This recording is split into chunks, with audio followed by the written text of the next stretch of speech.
What if your childhood homework was learning which berries could ruin dinner forever? For prehistoric children.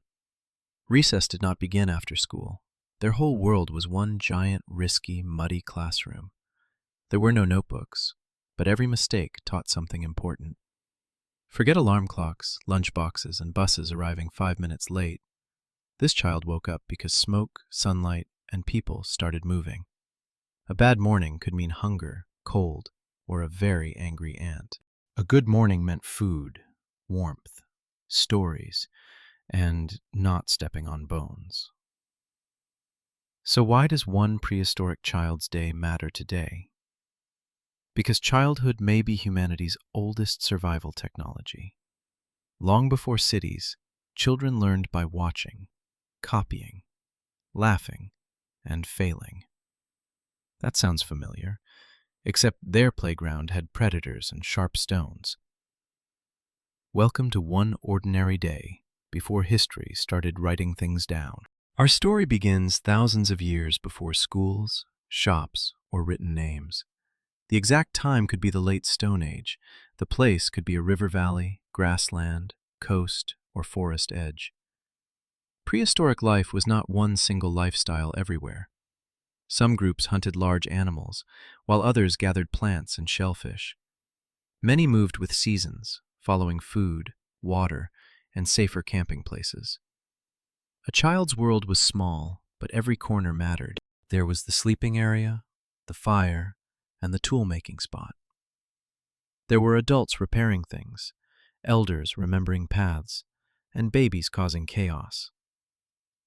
Nobody said, "Go outside." Because outside was basically the house, but outside was also where snakes, storms, and strangers existed. The child lived in a group, not just a tiny family. Aunts, uncles, grandparents, cousins, and unrelated helpers all mattered daily. This was useful because prehistoric parenting was not a solo mission. Modern humans survive partly because we share childcare very well. The child probably owned almost nothing by modern standards, maybe a small hide wrap, a carrying pouch, or a favorite pebble. Yes, even prehistoric children probably had useless favorite objects. Their toys were sticks, bones, stones, shells, clay, and imagination. That sounds cheap, but imagination never needed a subscription. Their parents did not schedule playtime with a glowing calendar. Play happened while walking, waiting, collecting, and copying adult work. Here is the first surprising twist. Children were not useless mouths. In many hunter-gatherer societies, children helped gather food quite early. They might collect small fruits, firewood, eggshells, edible roots, or water. Were they perfect helpers? Absolutely not, and everyone probably knew it. But every tiny task trained memory, balance, patience, and local knowledge. Morning begins with smoke drifting from the old fire. The child opens their eyes beneath animal skins, mats, or branches. Nearby, someone coughs, another person sharpens stone, and a baby complains. The child's first job is simple. Do not kick the embers. Fire is precious. Because making fire can take effort, a careless foot could create a very unpopular morning. An older child adds dry twigs under watchful eyes. Too much wood smothers the fire, and too little does nothing. Congratulations, prehistoric child. You have discovered bad fire management. Breakfast is not cereal with a cartoon animal on the box. It may be leftover roasted meat, nuts, berries, roots, or fish. Sometimes breakfast is tiny because yesterday's hunting was disappointing. Nobody opens a fridge and sighs dramatically at nothing good. Instead, people look at tracks, clouds, wind, and stomachs. The child watches adults decide what the day requires. Will the group gather plants near the river today? Will hunters check traps, follow hoofprints, or repair spears? Will older children carry baskets and pretend they are very important? The child wants to join everyone, because staying behind is boring, but boring can be safer than meeting a giant animal. Today, the child joins a gathering trip with several adults. This is normal, because gathering often provided reliable daily calories. The child carries a small basket, probably too proudly. Everyone leaves camp while the morning air is still cool. The path is not random. It is remembered like a map. There are no signs, but the landscape is full of information.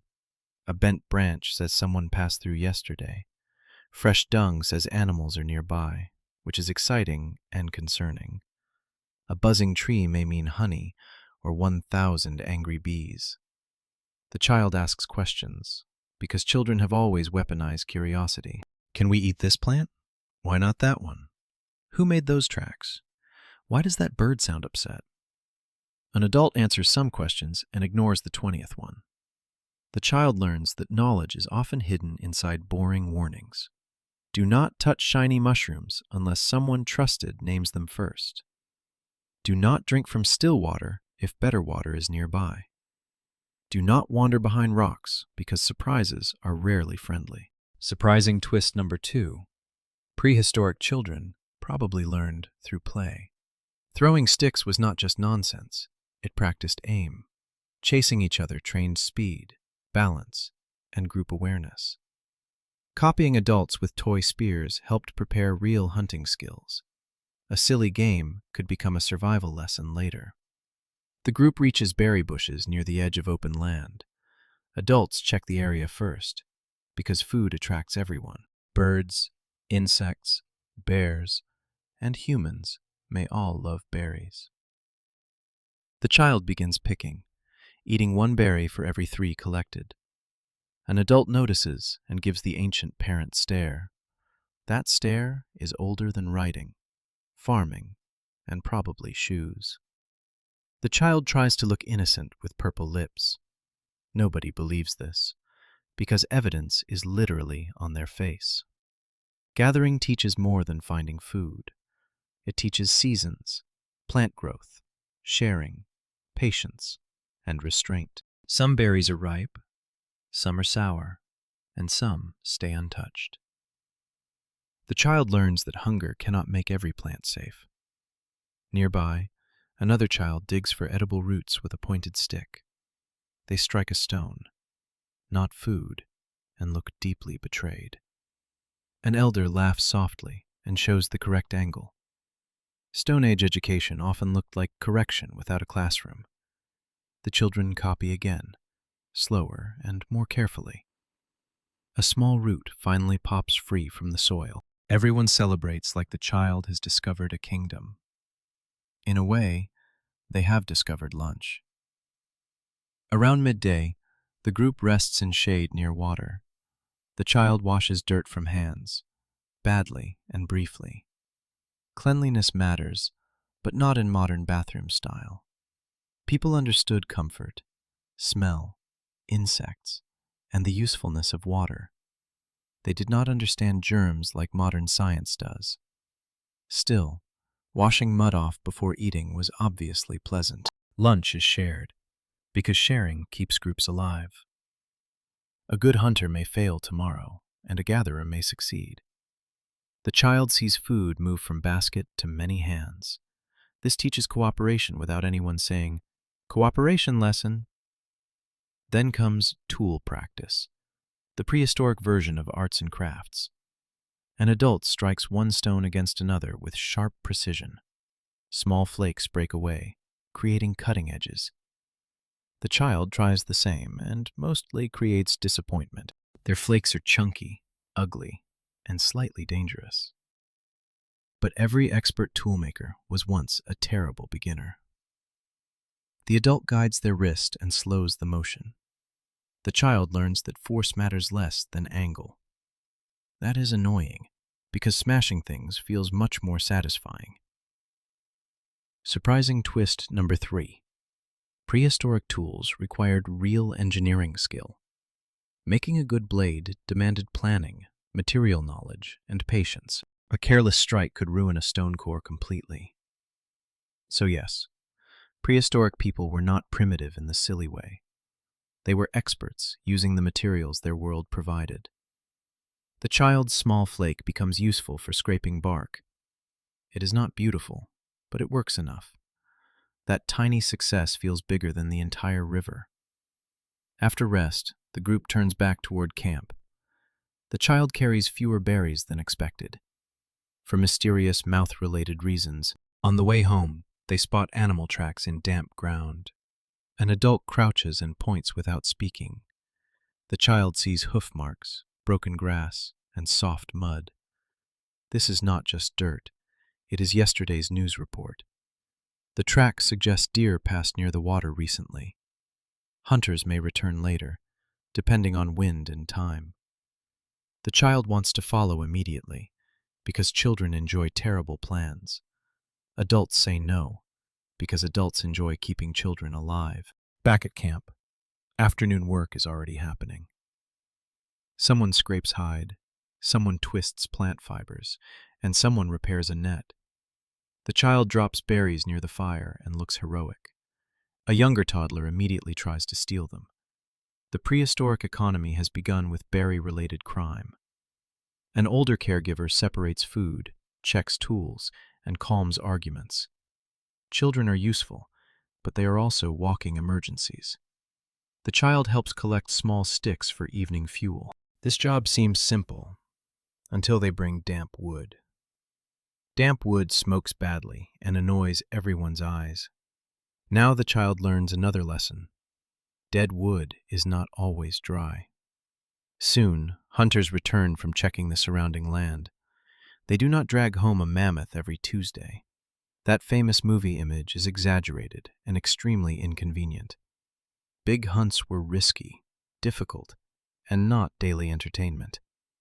Today, hunters bring smaller animals, useful information, and tired feet. Maybe they caught a hare, fish, birds, or nothing at all. Nothing is disappointing, but information still helps tomorrow.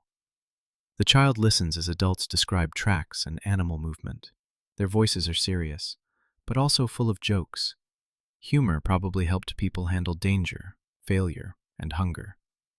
One hunter describes slipping in mud while stalking quietly. Everyone laughs, because dignity was not invented yet.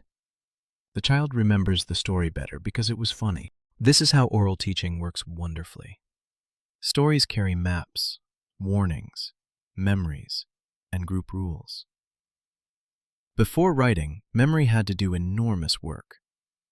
Surprising twist number 4. Many prehistoric children had rich social lives. They were not isolated cave kids staring sadly at rocks.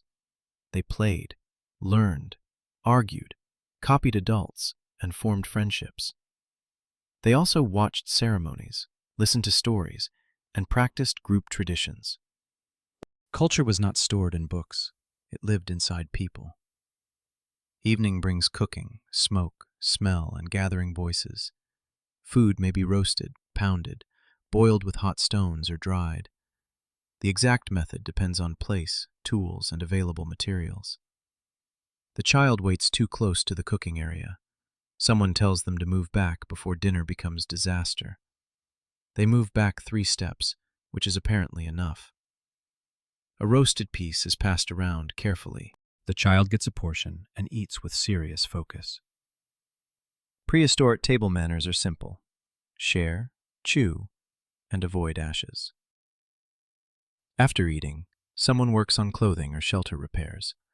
Animal hides, plant fibers, bark, and grasses can become useful coverings. The child watches fingers twist cord from tough fibers. Cordage is one of humanity's most underrated inventions.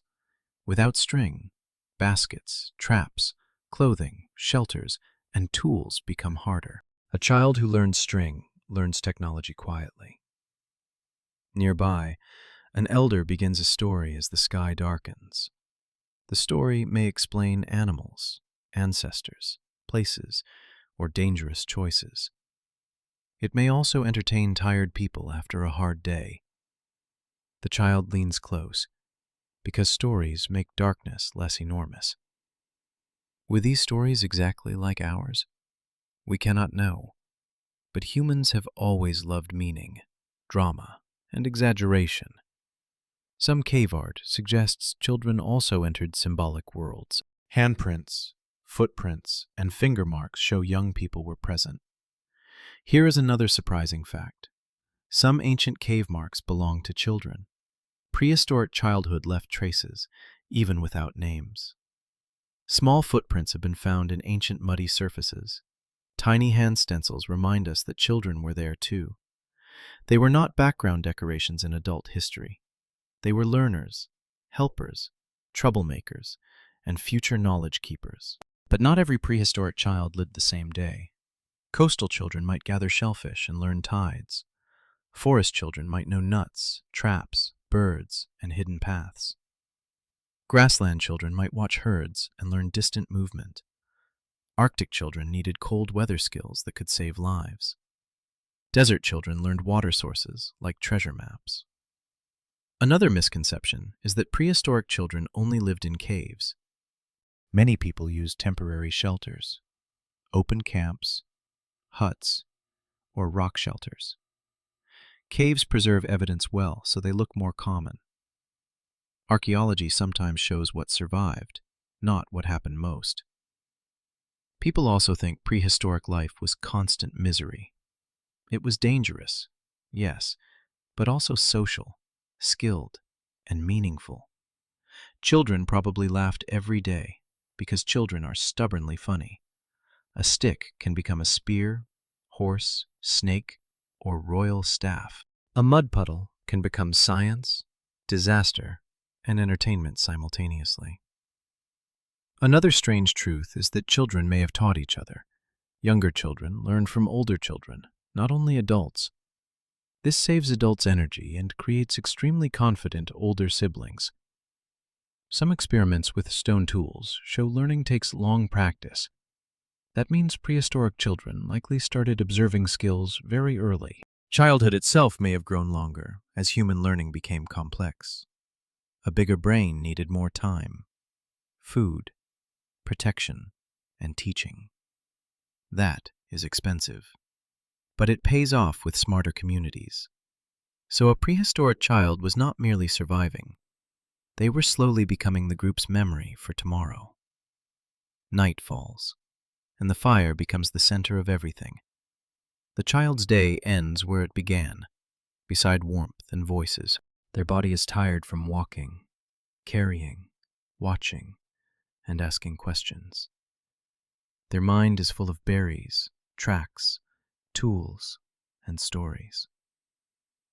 No teacher gave grades, but the lessons were serious. Mistakes could waste food, break tools, or lead someone into danger. Success meant another skill added to the group's future. That is the real story of prehistoric childhood. It was not school, yet it was education all day. It was not easy, yet it was not empty suffering. It was a life of practice, play, danger, and belonging. Every child carried a small piece of human survival. Their laughter, questions, and clumsy attempts helped culture continue. So next time you complain about homework, remember this child. At least your math worksheet probably will not attract bears. But here's the final question worth asking. If childhood built human survival, what did prehistoric teenagers do next?